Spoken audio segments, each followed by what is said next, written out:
Welcome students.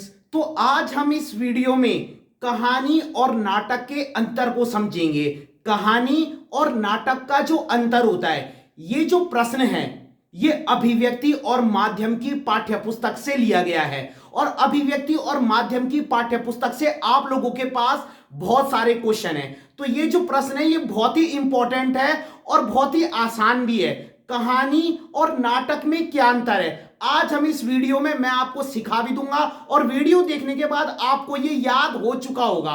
तो चलिए शुरू करते हैं। तो सबसे पहला जो अंतर है कहानी और नाटक में, ठीक है, देखिए कहानी को पढ़ा भी जा सकता है। अब देखो मैं पढ़ रहा हूं, कहानी को पढ़ा भी जा सकता है और सुना भी जा सकता है। ढंग से समझिए, कहानी को पढ़ा भी जा सकता है और सुना भी जा सकता है। क्लियर है? नाटक की तरफ आप क्या लिखेंगे?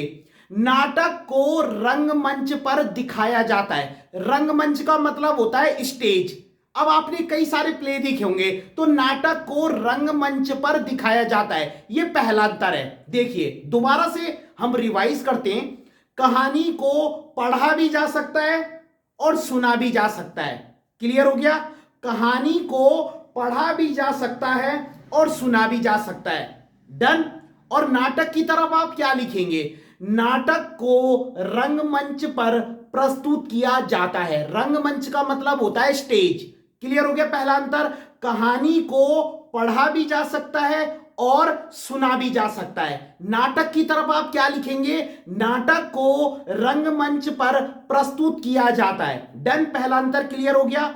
अब दूसरे अंतर पर आइए। कहानी का आकार छोटा होता है। कहानी का आकार छोटा होता है और नाटक का आकार बड़ा होता है। तो जो सेकंड अंतर है ये तो और भी आसान है। कहानी का आकार छोटा होता है और नाटक का आकार बड़ा होता है। क्लियर हो गया सेकंड अंतर? एक बार रिवाइज कर लें। देखिए, कहानी को पढ़ा भी जा सकता है और सुना भी जा सकता है। कहानी को पढ़ा भी जा सकता है और सुना भी जा सकता है। नाटक की तरफ क्या लिखेंगे? नाटक को रंगमंच पर प्रस्तुत किया जाता है। नाटक को रंगमंच पर प्रस्तुत किया जाता है। अब दूसरा अंतर क्या था? कहानी का आकार कैसा होता है? कहानी का आकार छोटा होता है और नाटक का आकार बड़ा होता है। दो अंतर क्लियर हो गए। अब तीसरा अंतर देखिए। कहानी को पढ़ते समय बीच में रोका जा सकता है। अब मैं कहानी पढ़ रहा हूं, अब मेरा मन नहीं है, मैंने बंद कर दी बुक, ठीक है।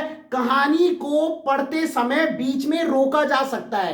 कहानी को पढ़ते समय बीच में रोका जा सकता है। और नाटक की तरफ क्या लिखेंगे? इसमें ऐसा नहीं होता है। क्लियर है? इसमें ऐसा नहीं होता है। तो ये तो और भी आसान है। कहानी को पढ़ते समय बीच में रोका जा सकता है और नाटक की तरफ क्या लिखेंगे? इसमें ऐसा नहीं होता है। अब तीन अंतर हो गए। क्लियर हो गया? पहला अंतर दोबारा से रिवाइज करेंगे। ये वीडियो तक आपको ये याद होना चाहिए, ये टॉपिक दोबारा नहीं देखना फिर, ठीक है। हमने क्या बोला? कहानी को पढ़ा भी जा सकता है और सुना भी जा सकता है, ठीक है। नाटक की तरफ आप क्या लिखेंगे? नाटक को रंगमंच पर प्रस्तुत किया जाता है। डन। दूसरा अंतर क्या था? कहानी का आकार कैसा होता है? कहानी का आकार छोटा होता है और नाटक का आकार कैसा होता है? बड़ा होता है। तीसरा अंतर क्या था? कहानी को पढ़ते समय बीच में रोका जा सकता है। कहानी को पढ़ते समय बीच में रोका जा सकता है। नाटक में ऐसा नहीं होता है। और जो लास्ट अंतर है इसे और भी आसान तरीके से समझिए। देखिए, कहानी को किसी भी शैली में, शैली का मतलब होता है टेक्निक, कहानी को किसी भी शैली में लिखा जा सकता है, ठीक है। कहानी को किसी भी शैली में लिखा जा सकता है। और नाटक की तरफ क्या लिखेंगे? नाटक संवाद शैली में लिखा जाता है। नाटक संवाद शैली में लिखा जाता है। संवाद होता है ना, कन्वर्सेशन, ठीक है। तो कहानी को किसी भी शैली में लिखा जा सकता है और नाटक संवाद शैली में लिखा जाता है। तो चार अंतर हो गए। एक बार दोबारा से बोलते हैं, लास्ट बार।